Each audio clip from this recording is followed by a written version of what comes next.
Alors bienvenue dans ce nouveau podcast de Motion Life Teach, j'espère que tu vas bien aujourd'hui. Ça va être un podcast assez court puisque je pense que l'idée que j'ai à transmettre est assez simple, mais elle est, je pense, très importante. Aujourd'hui, on va parler de la quantité de travail à fournir pour devenir artiste 3D, et on va parler du secret, bien gardé, de tous les artistes 3D qui ont réussi. Jingle.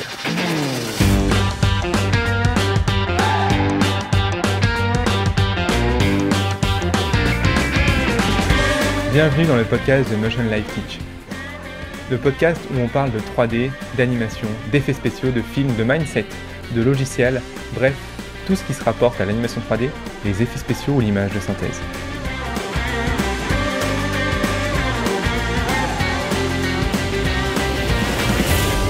Alors quel est ce secret ?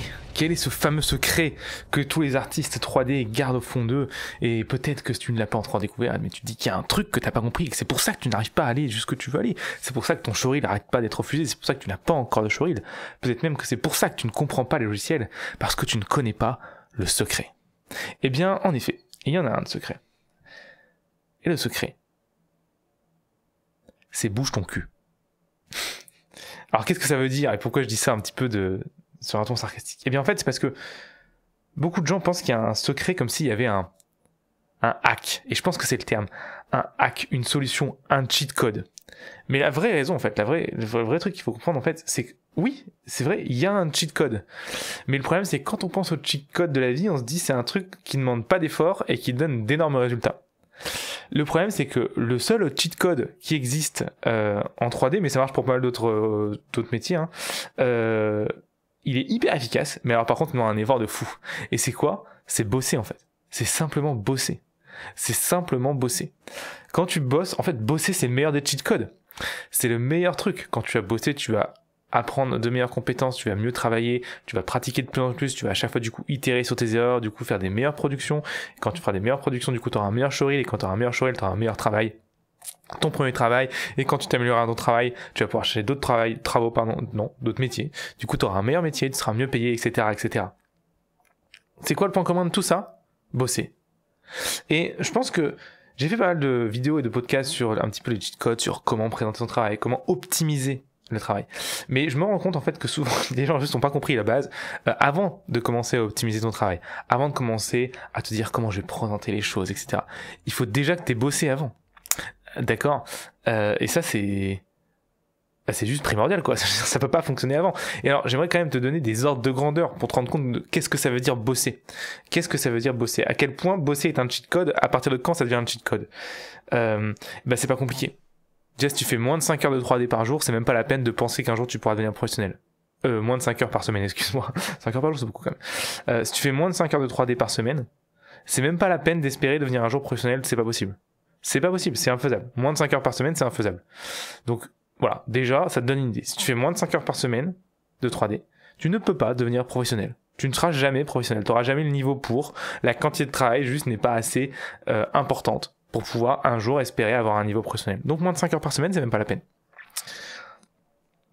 Entre 5 et 10 heures par semaine, c'est le strict minimum. En gros, tu peux espérer devenir professionnel là, peut-être en 3-4 ans si t'es sérieux et si tu restes, on va dire, vraiment concentré sur ton travail et régulier. 5 à 10 heures. C'est le strict minimum. Alors ça veut dire quoi bosser? Pour moi bosser ça veut dire que tu fais minimum 20 heures par semaine, si ce n'est plus. Bosser ça veut dire quoi? Ça veut dire que tu rentres, donc on se doute bien, tu bosses peut-être en école en ce moment quand tu m'écoutes, ou tu as peut-être un travail. Bosser à la 3D ça veut dire que tu rentres chez toi, et je sais pas, tu rentres chez peut-être 19h, tu vois, tu manges, tu finis à 19h30, et de 20h à minuit, tu fais de la 3D, tous les jours. Et le week-end, tu fais ça tous les jours. C'est ça bosser. C'est ça en fait, vraiment se donner les moyens de s'envie. Et le hack, le cheat code des gens qui vont super vite, c'est ça en fait leur secret. Il n'y a pas de cheat code, c'est juste ils font que bosser. Ils font que ça tout le temps. Ils sont hyper passionnés. Et c'est la seule compétence. Il y a aucun piège. Je veux dire, tu peux pas bosser pour rien. Tu peux travailler de manière non intelligente. On en a déjà parlé. J'en ai déjà parlé dans une vidéo. Ça peut arriver.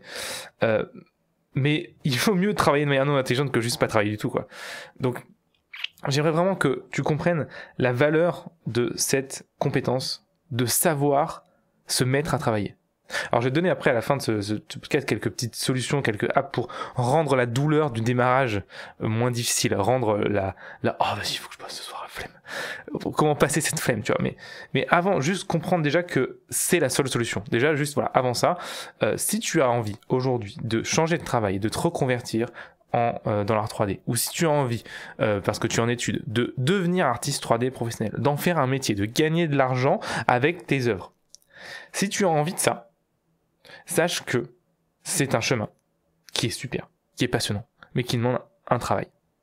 Si tu n'es pas prêt à faire ce boulot, si tu n'es pas prêt à faire au minimum vital entre 5 et 10 heures par semaine, mais c'est vraiment le minimum vital. Hein. Pour moi, si tu es un minimum sérieux, il faudrait au moins que tu fasses 20 à 25 heures. Enfin voilà, ça me paraît logique, quoi. Mais bon, bref. Si tu n'es pas prêt déjà à faire ça, fais un trait dessus et passe à autre chose, puisque ça ne fonctionnera pas. D'accord ? C'est pas la peine de te faire du mal. Si tu n'es pas prêt à faire ça, ça ne fonctionnera pas. Donc, pour moi, il y a une grande valeur sur le fait de savoir travailler. Parce que quand je dis savoir travailler, c'est pas savoir travailler intelligemment. Hein. Il y a plein de solutions là-dessus, mais c'est juste savoir se mettre à travailler, peu importe ce que tu fais. Parce que quand tu fais ça, quand tu te mets à travailler, tu commences en fait finalement à juste, quand tu termines de travailler, même si tu as travaillé le plus bêtement possible, tu finis, tu es un petit peu plus avancé que quand tu as commencé. Et c'est ça qu'on cherche en fait. Chaque fois que tu veux, chaque jour, tu veux être un petit peu plus loin dans tes compétences. Et ce que du coup, tu vas pouvoir proposer sur le marché plus tard.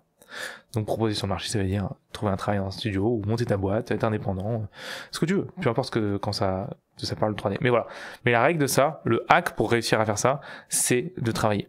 Et en fait, tout vient au travail. Je prends un exemple très concret. Imaginons que tu es sur un problème de 3D que tu comprends pas. T'as beau chercher, t'as beau galérer, ça fait une semaine que tu es sur le même problème et que tu galères et que tu ne comprends pas ce qui se passe. Le meilleur moyen de jamais résoudre le problème, c'est d'arrêter de regarder pourquoi ça marche pas. C'est le meilleur moyen pour que ça marche jamais. Et le meilleur moyen de trouver la solution, même si ça va être très pénible, c'est de continuer à chercher. De continuer à travailler. Il n'y a pas de hack, il n'y a pas de secret en fait. On est tous passés par là. Tous les artistes 3D professionnels, on est tous passés à un moment on a pris 2 semaines sur un même problème et on s'est pas découragé, on a continué à bosser même si on n'avançait pas. Parce que, au bout d'un moment, tu trouves la solution. Plus tu vas bosser, plus tu vas commencer à ce que j'appelle think out of the box, donc ça veut dire réfléchir sur ton problème de manière très écartée, tu vois. Au début, tu vas chercher des solutions très proches de ton problème, tu vois. Et plus tu vas avancer, plus tu trouveras pas de solution, plus tu vas commencer à peut-être même te poser des questions sur changer de logiciel, changer complètement de méthode de travail. Et ça, ces questions-là, mais elles sont hyper importantes en fait. Et là, ça va te demander un travail immense, mais quand tu ressors de là, souvent, quand tu pars sur des trucs comme ça, c'est des problèmes que tu pensais qu'ils allaient prendre une demi-journée et tu pars sur des trucs qui prennent 2, 3, 4 semaines, un mois. Mais quand tu arrives sur des trucs comme ça et que tu sors de cette période-là, mon Dieu, mais tout ce que tu as appris, mais t'imagines pas. Mais par contre, voilà, t'as bossé 60 heures sur la dernière semaine, quoi. Mais par contre, là, t'as fait l'équivalent en termes d'ingestion et de compréhension sur le processus et la création 3D t'as fait un équivalent de 3-4 mois si t'avais pas eu de soucis, tu vois. Mais pour ça, il faut bosser. Pour passer cette étape-là, il faut bosser, tu vois. Du coup, je pense que c'est important déjà d'avoir, une éthique de travail honnête. Ça veut dire quoi une éthique de travail honnête? Ça veut dire que tu mets de la valeur sur le temps où tu travailles. Même si tu travailles pour rien, parce que parfois tu vas perdre des journées en travaillant, mais c'est mieux de travailler une journée pour rien que de pas travailler du tout. Alors tu vas me dire, si je fais le bilan rationnel, non, il vaut mieux ne pas travailler du tout que de travailler pour rien, c'est de l'énergie purement perdue. Mais en fait non, parce que tu travailles jamais vraiment pour rien, parce que par exemple tu prends une journée à tester des choses sur un truc qui marche pas et à la fin de la journée t'es au même point, et en fait t'es pas vraiment au même point parce que t'as testé tous les éléments que tu retesteras pas, d'accord? Donc en fait, t'as avancé sur ton problème, même si ton problème en soi n'a pas changé. Les autres que tu voulais tester pour voir si ça venait de là, elles ont été testées. Et du coup, tu as en fait finalement avancé, tu n'es plus au même point. Donc c'est très rare en fait au final, même si tu travailles très mal, que ta journée de travail soit nulle, quoi. Il y a tout le temps un petit peu d'avancée. Et du coup, à ce moment-là, il vaut mieux un petit peu d'avancer que pas du tout. Et aussi, du coup, plus tu travailles et plus tu mets de la valeur à ça, plus tu te mets à avoir une éthique du travail et plus tu sors de cette mentalité, du coup, un peu merdique, que il y a peut-être un hack que je connais pas qui me permet d'aller super vite. Je répète une dernière fois, il n'y a pas de hack. Enfin, si, il y en a un, c'est travailler. Mais il n'y a pas de hack pour aller plus vite. Par contre, il y a un hack pour réussir. C'est bosser. Ça, c'est vraiment le hack de fou. Alors, quand je dis réussir, ça veut dire quoi? Ça veut dire simplement avoir le niveau pour pouvoir rentrer sur le marché professionnel. Donc, encore une fois, comme je dis, pour travailler dans un studio, te mettre en indépendant, etc. Alors, J'avais dit que ce sera assez court, donc je vais pas tergiverser plus dessus. Je crois qu'il n'y a pas grand chose à dire de plus sur le fait que voilà, travailler c'est important et si tu travailles pas ça marche pas. Par contre, je vais terminer par donner des astuces pour faciliter cette mise au travail.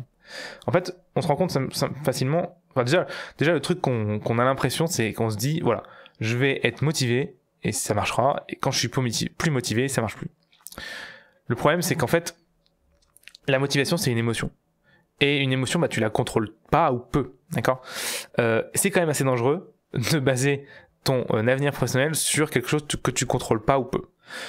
Moi, ce que je te propose plutôt de faire, de baser sur l'émotion pour travailler, base-toi sur un planning qui est figé. Et tu peux pas juste y déroger. Et alors, la clé, souvent, sur ce planning, parce que tu vas me dire, oui, mais moi je mets un planning, mais je le respecte pas parce que c'est trop dur, c'est parce qu'en fait, tu te mets des objectifs beaucoup trop importants. Si par exemple, tu as un planning qui dit de 10h à minuit, je travaille, donc je fais 2 heures tous les jours, par exemple, ce qui est déjà pas mal, hein. Ça fait du coup 2 heures pour le jour, puis 4 heures par semaine, on est quasiment à 18h, hein, c'est sympa. Le problème, c'est que tu fais ça, mais tu me dis quand j'arrive le soir, je suis trop fatigué et puis je fais pas, quoi, j'ai la flemme. C'est parce qu'en fait, ton objectif dans ton planning, c'est de travailler 2 heures. Et travailler 2 heures, ça paraît insurmontable quand tu viens de te faire 8 heures de taf. Ce que je te conseille plutôt de te mettre en termes d'objectif, c'est le soir, je rentre. Et après manger, donc à 8 heures par exemple. Plus tard, tu sais ce que tu veux. Le seul truc que je m'oblige à faire, c'est d'allumer mon ordinateur et d'ouvrir Blender ou Maya ou n'importe quel logiciel. Et d'ouvrir ma scène. Une fois que j'ai fait ça, après je fais ce que je veux. C'est le seul truc que je m'oblige à faire. Et tu vas voir que ce qui va se passer en fait, c'est que tu vas aller sur ton ordinateur, tu vas l'allumer, tu vas attendre, tu vas ouvrir Maya, tu vas attendre, tu vas ouvrir ta scène, tu vas attendre. Ta scène elle sera là. Et là, tu vas te dire, bon bah maintenant que j'y suis, je vais y aller. je vais pas arrêter, c'est con. Et en fait, du coup, c'est beaucoup plus simple de démarrer. Et après, tu vas voir que tu vas te prendre à travailler 1 ou 2 heures. Et c'est un petit peu aussi la clé de la motivation, c'est qu'en fait, la motivation, c'est un peu comme l'appétit, tu vois. Elle vient en travaillant. Non, ouais, l'appétit en mangeant, c'est une vraie connerie, ça. Mais pour le coup, par contre, la motivation vient en travaillant, ça, c'est clairement le cas. Et je te laisse tester. Si tu travailles sur un projet et en plus, t'avances comme tu veux, t'es bien et tout, tu vas être méga motivé. Et tu vas être motivé pour le jour d'après parce que la veille s'est bien passé, tu vois. Et du coup, tu peux rentrer comme ça dans un cercle vertueux qui peut fonctionner. Alors évidemment, tu vas avoir des hauts et des bas comme tout le monde, hein. C'est pas mécanique et ça marche pas à tous les coups. Mais tu vas voir que déjà, tu auras beaucoup moins de jours où t'auras prévu de travailler, tu travailleras pas. Donc encore une fois, l'objectif, ne te mets pas l'objectif de travailler 2 heures, mets-toi l'objectif de simplement rentrer chez toi, ouvrir ton ordinateur, ouvrir Maya ou Blender, ouvrir ou n'importe quel autre soft, ouvrir ta scène et faire un clic dedans. Une fois que tu auras fait ça, tu vas voir que tu vas pas juste dire bon bah j'arrête. Non, tu vas dire bon bah, j'y suis, je vais continuer. Premier petit hack du coup. Le deuxième petit hack que je peux te donner, et puis ce sera le dernier du coup je pense pour ce podcast, c'est de décomposer au maximum tes projets. Ça veut dire que souvent aussi, ce qui va nous démotiver, ce qui va être dur, c'est qu'on voit le projet final qui arrive, tu vois. Et on se dit putain mais ça va être un enfer quoi, j'en suis tellement loin, et du coup tu vas te démotiver. Ce que je peux te conseiller, plutôt, au lieu d'avoir le projet final en tête, c'est d'avoir ce projet final et de l'avoir découpé en plein de petits projets qui peuvent se faire par exemple en 1 semaine, tu vois. Et du coup, au lieu d'avoir le projet final en objectif, alors c'est bien d'avoir en tête, hein, pour avoir la direction globale, mais quand tu travailles, tu te dis je ne travaille pas pour le projet final, je travaille pour ce petit projet qui sera terminé d'ici 1 ou 2 jours. Et du coup, ça te donne des espèces de boosts qui sont que t'es souvent proche de la fin et du coup t'as souvent envie de terminer. Et en faisant ça, du coup, ça te permet du coup de mieux travailler, d'être plus motivé et d'avancer du coup plus vite. Et le deuxième avantage de faire ça, c'est quand tu découpes ton gros projet en plein de petits projets, et bah souvent ces petits projets peuvent être aussi réutilisés de manière indépendante, et du coup ça fait plus de matière pour ton showreel et ta bande démo. Donc c'est aussi du coup une bonne solution pour avancer et travailler correctement. Donc voilà. Je vais terminer là-dessus, je vais pas faire plus de blabla, si je puis dire. Je sais que j'ai tendance des fois à un peu blablater. Parce que je suis un méga motivé du système, mais je pense que là, c'est clair et net. Pour moi, la valeur du travail et la quantité de travail que tu mets a une importance capitale dans est-ce que tu vas y arriver ou pas. Et tu as les 2 hacks que je viens de te donner. Donc au lieu de te donner des objectifs de durée, donne-toi plutôt des objectifs de juste j'allume mon ordi, on voit ce qui se passe, en ouvrant ma scène, etc. Pour rendre le processus de se mettre au travail moins difficile, moins douloureux. Et le deuxième process, c'est découpe ton gros projet en plein de petits projets pour avoir plus d'objectifs atteignables et avoir ce petit boost de dopamine, tu vois, qui dit ah j'ai fini, c'est cool, tu vois. On l'a tous fait, hein, ce petit check sur ta to-do list qui fait bah, l'idée c'est d'avoir ça souvent, d'essayer de te provoquer ça souvent pour que tu sois plus motivé. J'aimerais terminer par un truc hyper important. Peu importe ce que tu fais dans la vie, on n'a rien sans rien. Ça veut dire que tu ne peux pas espérer avoir des résultats si toi tu balances pas les trucs dans le monde. Ça veut dire que si tu ne fais rien, il ne se passera rien. Concrètement, c'est ça. Si tu ne fais rien, il ne se passera rien. Si tu ne travailles pas, il n'y aura pas de résultat. Et c'est normal, en fait, au final. Enfin, si tu réfléchis 30 secondes, tout le monde qui nous entoure est basé sur le processus de action, réaction. Il se passe un truc, il y a une réaction. Si toi, tu ne mets pas l'action au début, il n'y aura jamais de réaction. Alors, qu'est-ce qu'on appelle action-réaction? Nous, dans la 3D, ça marche pour n'importe quoi. Hein. Vraiment n'importe quoi. Mais là, on fait pour la 3D. Et bah, si t'as pas d'action, du coup, tu n'auras pas de réaction des gens sur ton travail. Pourquoi? Parce que tu vas pas montrer ton travail puisqu'il sera pas fait. D'accord? Tout simplement. Et du coup, bah, sans réaction sur ton travail, t'as pas de métier. Et si t'as pas de métier, bah, tu peux pas espérer travailler dans le domaine. Et si tu peux pas espérer travailler dans le domaine, bah, c'est comme si t'avais rien fait. Et en fait, au final, c'est comme si tu pourchassais un rêve invisible. Donc, voilà. Je pense que c'est important de comprendre que le métier de la 3D est un métier qui est compliqué, qui est très large et qui bouge très vite. Et que il n'y a pas de secret. Si tu veux pouvoir en faire un métier, c'est un métier qui est passionnant, mais il faut bosser. Il faut vraiment, vraiment, vraiment travailler. Et je pense que j'ai tendance à voir pas mal de gens qui mettent pas assez cette valeur sur le travail, sur la quantité de travail qui est nécessaire. C'est impossible aujourd'hui de devenir artiste 3D en claquant les doigts. Artiste 3D, c'est vraiment un métier qui est très, très, très large, malgré ce qu'on peut en penser quand on vient de l'extérieur. On a l'impression qu'on clique sur un bouton, on a une maison, mais c'est pas ça qui se passe. C'est vraiment des concepts mathématiques qui sont complexes, qu'il faut comprendre, qu'il faut pouvoir adapter. C'est beaucoup d'outils qui changent très vite, c'est beaucoup d'apprentissage en continu. Tu dois faire en fait chauffer ton cerveau pour faire de la 3D. Ça, il faut bien le comprendre. Si tu veux faire un métier, si pour toi tu vois le métier de la 3D comme un métier un peu pépère, tranquille, sans ça te stimule pas trop intellectuellement, quoi. T'es tranquille, tu cliques sur 2-3 boutons, puis tu prends ta pause café, mais c'est pas pour toi. Tu vas arriver, tu vas même pas pouvoir arriver en fait, parce que déjà juste pour se former, en fait, ça va être un effort surhumain pour toi. Si tu cherches ça, ce n'est pas le bon métier. Si tu cherches ça, je sais pas, fais un autre métier, mais fais pas ça, sois fonctionnaire peut-être. Va travailler, non, je vais pas tailler aujourd'hui. Donc voilà, je voulais terminer là-dessus. Sois conscient que le seul hack qui existe, c'est le travail. J'espère que tu comprends bien ça. Et du coup, je te souhaite de bien travailler. Et je te dis à bientôt pour un nouveau podcast ou une nouvelle vidéo sur YouTube. Et si tu veux voir ce podcast un petit peu grandir, bah, tu peux lui mettre 5 étoiles sur iTunes. Ça me fera très plaisir. Si ça t'a plu, en tout cas, c'est hyper important pour moi. Ça permet d'avoir d'autres gens qui découvrent la 3D en plus par le son. Ça peut être marrant et intéressant. Et ça permet d'agrandir un petit peu cette communauté de Motion Life Teach qui est de plus en plus grande et de plus en plus bienveillante. Ça, c'est vraiment trop cool. Pour terminer, tu peux, si tu le souhaites, commencer à travailler la 3D et commencer à faire des trucs intéressantes grâce au site de Motion Life Teach en allant sur teach.motion-life.com. Et sur cette page, il y a un petit exercice qui s'appelle première image, je crois, c'est fait ta première image en 6 jours.